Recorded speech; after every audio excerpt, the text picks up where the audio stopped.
Hello everyone, हम लोग लेके आ चुके हैं केमिकल काइनेटिक्स का नेक्स्ट पार्ट, जिसमें हम लोग डील करेंगे half life time of a reaction. ये जानने से पहले कि रिएक्शन का हाफ लाइफ टाइम क्या है, कैसे हम लोग निकालते हैं, हम लोग ये जान लेते हैं कि एक्चुअली हाफ लाइफ टाइम होता क्या है। तो हम लोग एक जनरल इक्वेशन कंसिडर करें A to P। तो A to P में क्या है हमारा कि जो A रिएक्टेंट है और P प्रोडक्ट है, तो हमें हाफ लाइफ टाइम निकालना है। हाफ लाइफ टाइम क्या होता है, जब ए जितना भी रिएक्टेंट है वो अपना 50% जो है वो रिएक्ट कर जाए। A to P में जब कन्वर्ट हो रहा है तो वो 50% ए जब रिएक्ट कर जा रहा है, उस टाइम को हम लोग हाफ लाइफ टाइम कहते हैं, क्योंकि हमारा रिएक्टेंट का कंसंट्रेशन जो है वो हाफ हो जा रहा है। इसका हम लोग डेफिनेशन इस तरीके से देख सकते हैं कि द हाफ लाइफ, जिसको हम लोग टी हाफ से रिप्रेजेंट करेंगे, is defined as the time required for the concentration of a reactant to decrease to exactly half of its initial value। यानी इनिशियल वैल्यू के एकदम एग्जैक्टली हाफ तक जब वो रिएक्टेंट का कंसंट्रेशन डिक्रीज हो जाए, उस टाइम को हम लोग कहेंगे हाफ लाइफ टाइम। इसका क्या मतलब है, the reaction is 50% completed. Reaction जो है वो 50% कम्प्लीट हो चुका है। तो ये हमारा हो गया हाफ लाइफ टाइम का डेफिनेशन। और क्या होता है हाफ लाइफ टाइम, जिसको हम लोग हाफ लाइफ टाइम कह रहे हैं, वो हमें निकालना है फर्स्ट ऑर्डर रिएक्शन का, सेकेंड ऑर्डर रिएक्शन का, और उसके बाद एक जनरल ऑर्डर ऑफ रिएक्शन यानी के एन वाले ऑर्डर ऑफ रिएक्शन का हम लोग टी हाफ निकालेंगे। तो चलिए वन बाय वन डील करते हैं हर एक ऑर्डर रिएक्शन का और उसका हाफ लाइफ टाइम निकालते हैं।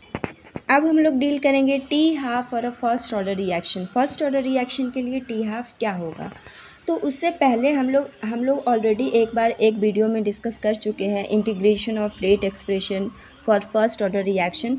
वहाँ से हमारे पास एक इक्वेशन आता है K1 = 1/T ln A/A-x। K1 क्या है, रेट कांस्टेंट, 1/T, टी हमें निकालना है जो कि टी हाफ हम लोग कंसिडर करके निकालेंगे। ln ए क्या है, ए इनिशियल कंसंट्रेशन है रिएक्टेंट का, जो हमारा A to P यहाँ पे एक इक्वेशन है, ए रिएक्शन का इनिशियल कंसंट्रेशन है। और एक्स क्या है, एक्स जो है अमाउंट ऑफ कंसंट्रेशन जो रिएक्ट हो चुका है टी टाइम में। तो इस तरीके से हम लोग इस इक्वेशन से वहाँ पे टी हाफ निकालेंगे। क्योंकि हमें टी हाफ निकालना है, अब हम इसको फर्दर मूव करते हैं तो हम यहाँ पे टी हाफ लिखेंगे। और टी हाफ कब निकलेगा, ए तो हमारा इनिशियल कंसंट्रेशन है तो ए को एज इट इज़ रहने देंगे। एक्स क्या है, अमाउंट ऑफ रिएक्टेंट जो है, कंसंट्रेशन ऑफ रिएक्टेंट जो रिएक्ट हो चुका है। तो यहाँ पे कितना रिएक्ट हो चुका है, क्योंकि हम लोग टी हाफ की बात कर रहे हैं, हम लोग ऑलरेडी डिस्कस कर चुके हैं कि वो 50% जो है वो कंप्लीट होना चाहिए, रिएक्शन जो है 50% कंप्लीट होना चाहिए। तो यहाँ पे हमारे पास एक्स का वैल्यू आ जाएगा A/2। I hope this is clear to you. अब हम लोग इसको आगे फर्दर मूव करके यहाँ से हमें टी हाफ निकालना, हमारा मोटिव है टी हाफ निकालना। टी हाफ को हम लोग एक साइड अगर लाएंगे तो ये हमारा हो जाएगा 1/K1 ln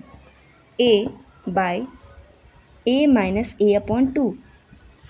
अब हमें क्या करना है, अब हमें इसे सिंप्लीफाई करना है। T half equals to 1/K1 ln A/A/2 क्या होगा, A/2। A-A/2 हो जाएगा हमारे पास A/2। तो अब हमारे पास क्या आ गया, T half equals to 1/K1 ln, ये जाएगा ऊपर ln2। अब हमारे पास आ गया 1/K1 इंटू ln2। हम लोग जान रहे हैं ln2 का वैल्यू क्या है, ln2 का वैल्यू है 0.693। तो हमारे पास टी हाफ का जो फाइनल इक्वेशन निकल के आया है वो है 0.693/K1। तो जब हम लोग टी हाफ निकालेंगे फर्स्ट ऑर्डर रिएक्शन का, तो हम लोग इस फॉर्मूले को यूज़ करेंगे 0.693/K1। K1 क्या है, rate constant of first order reaction, और वहाँ से हमारा टी हाफ निकल के आ जाएगा। तो अब हम लोग ये टी हाफ और फर्स्ट ऑर्डर रिएक्शन कर चुके हैं। अब हम लोग मूव करेंगे T half for second order reaction.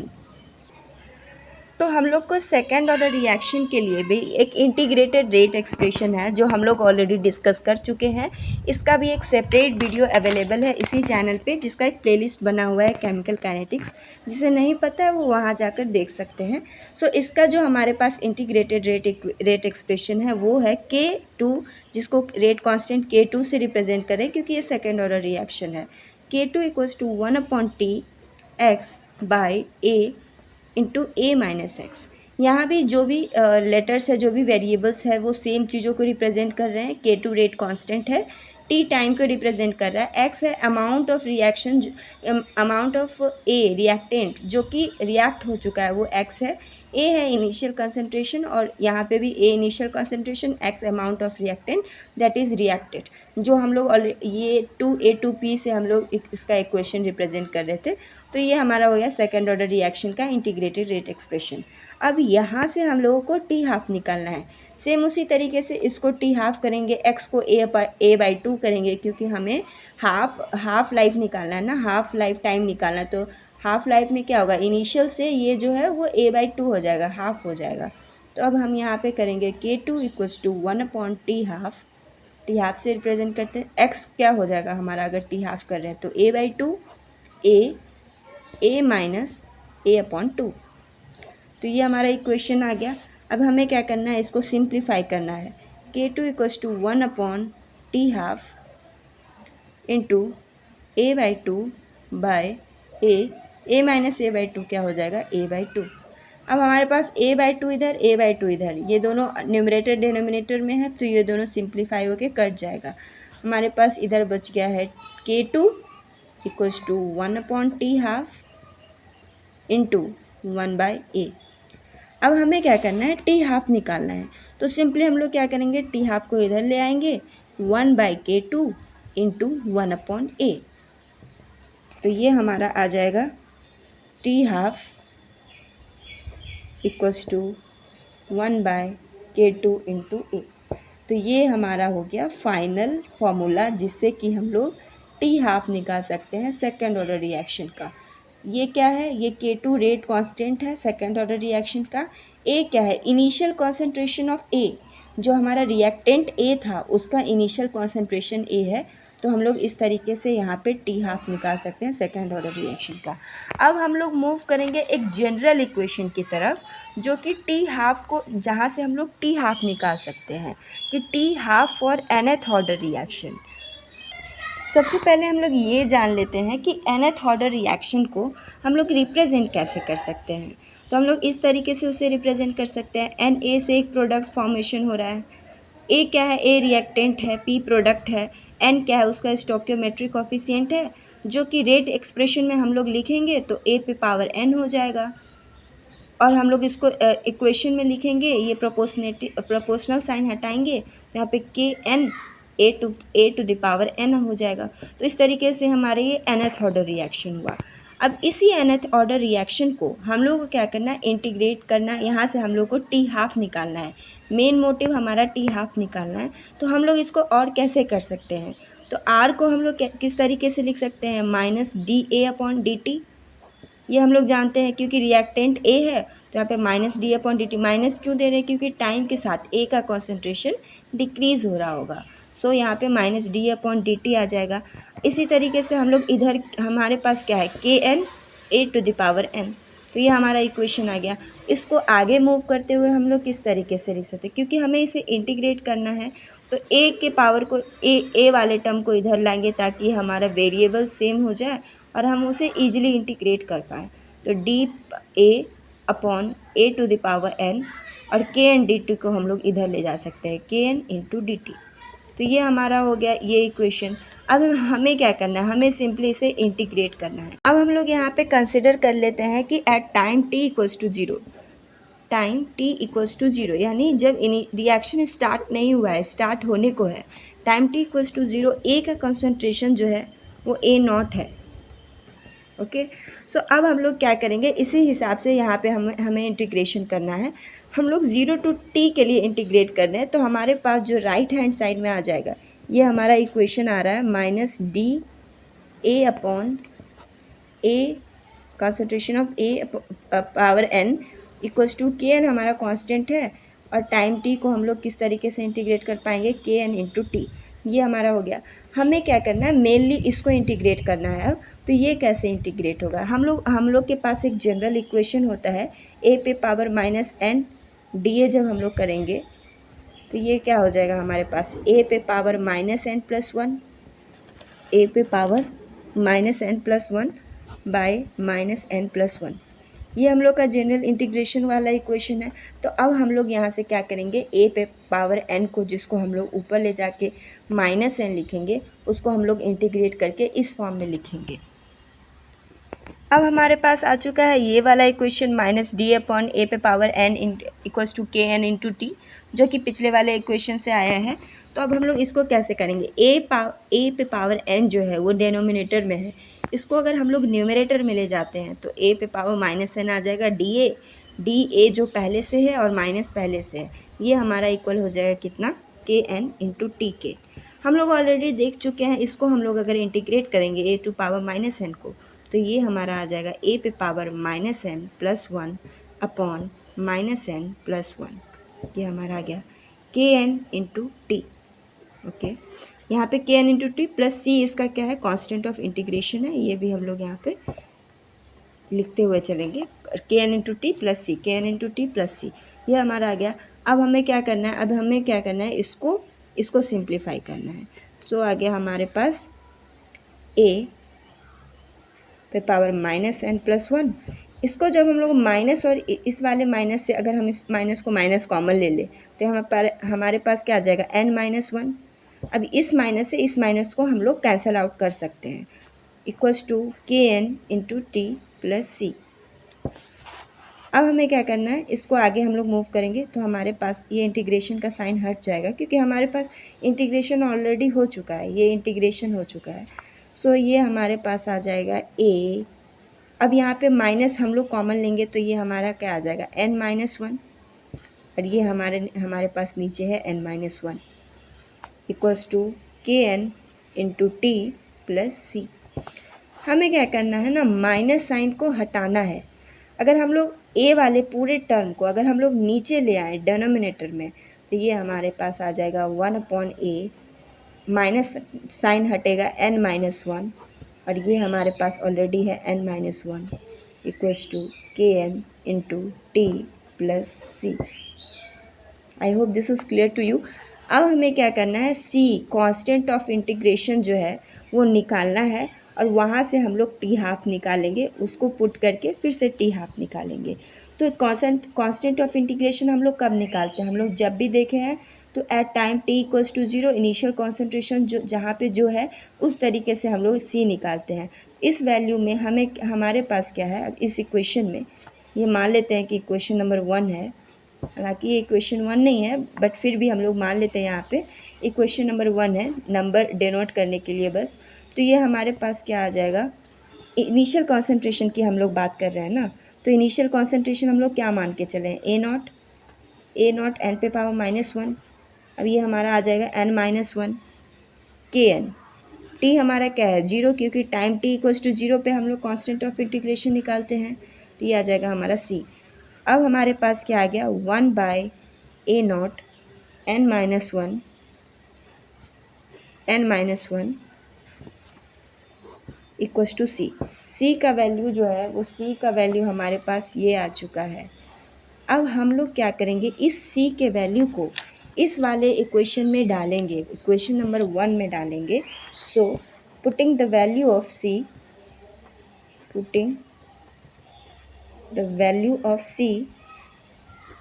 In equation one में सी का जब हम लोग वैल्यू पुट करेंगे तो हमारे पास क्या आएगा, इक्वेशन हमारा क्या है, one by A n minus one equals to के N into T plus c. अब हम लोग इसको इस तरीके से पुट करते हैं, one upon A n minus one into n minus one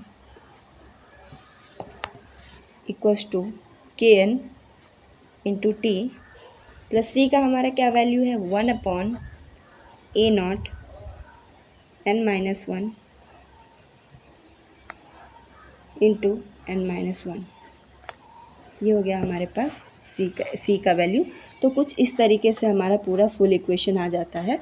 तो अब क्या करना है, अब हमें टी हाफ यहीं से निकालना है। टी हाफ कैसे निकालेंगे, ये टी हाफ हमें निकालना है। ये हमारा इनिशियल कंसंट्रेशन है, इसको हम लोग ए का कंसंट्रेशन है उसको हम लोग A/2 लेके A0/2 लेके चलेंगे, क्योंकि A0 हमारा इनिशियल कंसंट्रेशन है और हमें ए का कंसंट्रेशन क्या रखना है, A0/2। तभी तो हम लोग हाफ लाइफ ऑफ रिएक्शन निकाल पाएंगे, हाफ लाइफ टाइम निकाल पाएंगे। हमारा मोटिव ही वही है। तो इस तरीके से हम लोग यहाँ पे इसको A0/2 रख के आगे सिंप्लीफाई करके हम लोग टी हाफ निकालेंगे। तो चलिए आगे मूव करते हैं। ये हमारे पास इक्वेशन है। अब हमें क्या करना है, ए जो कंसंट्रेशन है हमें क्या चाहिए, ए कंसंट्रेशन जो है वो कितना होना चाहिए, A0/2, क्योंकि ए इनिशियल कंसंट्रेशन है तभी हम लोग क्या कर सकते हैं, उसका टी हाफ निकाल सकते हैं। सो A0/2 ए को लिख सकते हैं हम लोग n-1। अब हमारे पास यहाँ पे क्या है, इंटू में n-1 kn into T plus 1/A0 n-1 1 into n-1। Simply जो इधर है वही हम लोग यहाँ पे राइट डाउन कर रहे हैं फिर से। अब हम लोग क्या करेंगे, इसको सॉल्व करेंगे। इसको मेनली क्या काम करना है, हम लोग को सॉल्व करना है। तो सॉल्व कैसे करेंगे, हमें टी आप निकाल, अब हमें क्या करना है, 1/A0/2 n-1 इंटू n-1। हमें क्या, इस प्लस को इस साइड हम लोग माइनस में ला सकते हैं, 1/A0 n-1 इंटू n-1। इस तरीके से हम लोग यहाँ पे लिख सकते हैं। इक्वल्स टू हम लोग का क्या आ जाएगा, kn इंटू टी, यहाँ पे टी हाफ, इसको अब हम लोग टी हाफ लिख सकते हैं। क्यों, क्योंकि हम लोग ऑलरेडी यहाँ पे A0/2 कर चुके हैं। जहाँ हम लोग A0/2 करते हैं वहाँ ये ऑटोमेटिकली टी हाफ हो जाता है। इसको हमें करना है सॉल्व। अब हमें क्या लग रहा है, इसमें कौन सा चीज़ जो है वो कॉमन है, कॉमन हमारा आ जाएगा 1/n-1, जो दोनों में है n-1 कॉमन है, इंटू यहाँ पे आ जाएगा 1/A0/2 n-1 minus 1/A0 n-1। ये आ गया और ये हमारा आ जाएगा kn इंटू टी हाफ। यहाँ तक कोई प्रॉब्लम नहीं होना चाहिए। अगर किसी को प्रॉब्लम है तो वापस से जाके वीडियो को एक बार फिर से देख ले, थोड़ा सा पीछे चल के। तो ये हमारा हो गया। अब हमारे पास क्या आ गया, ये इस इक्वेशन को सिंपली अब सॉल्व करना है, अब कुछ नहीं करना है, यहाँ पे सिंपली सॉल्व करना है। अब सॉल्व कैसे करेंगे, 1/n-1 है हमारे पास, हमें क्या करना है, इसको सॉल्व करना है। ये कैसे सॉल्व होगा, 1/A0/2 -1, इसको हम लोग इस तरीके से भी लिख सकते हैं, A0 n-1 अपॉन 2 पे पावर n-1। इसको ऐसे लिख सकते हैं क्योंकि दोनों या इस पावर को, ये दोनों होल ब्रैकेट पे n-1 है ना, तो दोनों A0 पे पावर n-1 2 पे power n-1 minus 1/A0 n-1 equals to kn into T half. आगे इसको अगर हम लोग सिंप्लीफाई करते हैं तो ये हो जाता है हमारा 1/n-1। अब इसको जब हम इसको सिंप्लीफाई करेंगे तो 2 वाला साइड हमारा ऊपर चला जाएगा, 2 पे power n-1 bye A0 power n-1 minus 1/A0 पे power n-1 equals to kn into T half. हमें तो निकालना है टी हाफ, तो अब एक टी हाफ को इस साइड रखने देंगे, बाकी सारी चीज़ों को इधर से सिंप्लीफाई कर देंगे। सो हमारे पास आ जाएगा 1/n-1 इंटू kn। अब ये दोनों तो सेम है, A0 n-1 A0 n-1, A0 पे पावर आ जाएगा हमारा n-1 और यहाँ पे क्या आ जाएगा 2n पे पावर -1, क्योंकि हमारा तो LCM अगर इसका लेंगे तो ये दोनों सेम है, तो ये वाला माइनस ये वाला, ये दोनों आना चाहिए, ये हमारा हो जाएगा टी हाफ। तो हमारे पास आ गया है टी हाफ का इक्वेशन। अब इसी फॉर्मूले से, इसी वाले इक्वेशन से हम लोग क्या करेंगे, सारे चीज़ों को सॉल्व करेंगे। यही हमारा जो है वो मेन इक्वेशन है टी हाफ के लिए। इसको टी हाफ को हम लोग इस साइड लिख देते हैं, ये ज़्यादा अच्छा लगेगा, टी हाफ तो ये हमारा हो गया nth ऑर्डर के लिए जो इक्वेशन है टी हाफ का। इस तरीके से हमारा आ गया nth ऑर्डर के लिए रिएक्शन। यहाँ पे हम लोग क्या देख पा रहे हैं, यहाँ पे हम लोग यही देख पा रहे हैं कि इसको इस तरीके से एक और तरीके से भी लिख सकते हैं, मतलब इसको सिंप्लीफाई ऐसे कर देंगे कि कॉमन टर्म्स ऐसे लेके तो 2 पे पावर n माइनस वन आ जाएगा। ये हमारा आ जाएगा n-1 इंटू के एन और a नॉट पे पावर आ जाएगा n-1। तो ये हमारा हो गया टी हाफ का formula general n order reaction के लिए। तो इसको इसमें हम लोग क्या देख पा रहे हैं, ये इसमें क्या इम्पोर्टेंट है, ये अभी first order second order reaction के लिए हम लोग देख चुके हैं। जो भी एन जो है अगर ग्रेटर देन और इक्वल टू 2 होगा, मतलब 2 से ज़्यादा के लिए होगा, तो हम लोग ये वाला इक्वेशन फॉलो कर सकते हैं, ये वाला फॉर्मूला फॉलो कर सकते हैं टी हाफ निकालने के लिए। हमें क्या पता चल रहा है कि टी हाफ जो है ये सारा कांस्टेंट है, एन ऑर्डर ऑफ रिएक्शन है, 1 कांस्टेंट है, 2 कांस्टेंट है, के एन कांस्टेंट है। तो टी हाफ हमारा क्या प्रोपोर्शनल डायरेक्टली इन्वर्सली प्रोपोर्शनल हो रहा है ए नॉट पे पावर n-1 से। इसका ये मतलब है कि जितना ज़्यादा हायर कॉन्सेंट्रेशन होगा ए का, हायर इनिशियल कॉन्सेंट्रेशन होगा रिएक्टेंट का, उतना ही छोटा स्मॉल हाफ लाइफ होगा, उतना ही छोटा हाफ लाइफ होगा। तो ये हमारा हो गया इसका कंक्लूज़न। तो क्या हाफ लाइफ जो है वो डिपेंड करता है initial concentration for nth order reaction, initial concentration पे डिपेंड करता है। ये हमारा हो गया पूरा हाफ लाइफ टाइम का पूरा वीडियो। अब हम लोग नेक्स्ट वाले वीडियो में हम लोग बात करेंगे कि हम लोग कैसे ऑर्डर ऑफ रिएक्शन को डिटरमाइन कर सकते हैं, methods for determining the order of reaction. Okay, stay tune, thank you, bye bye.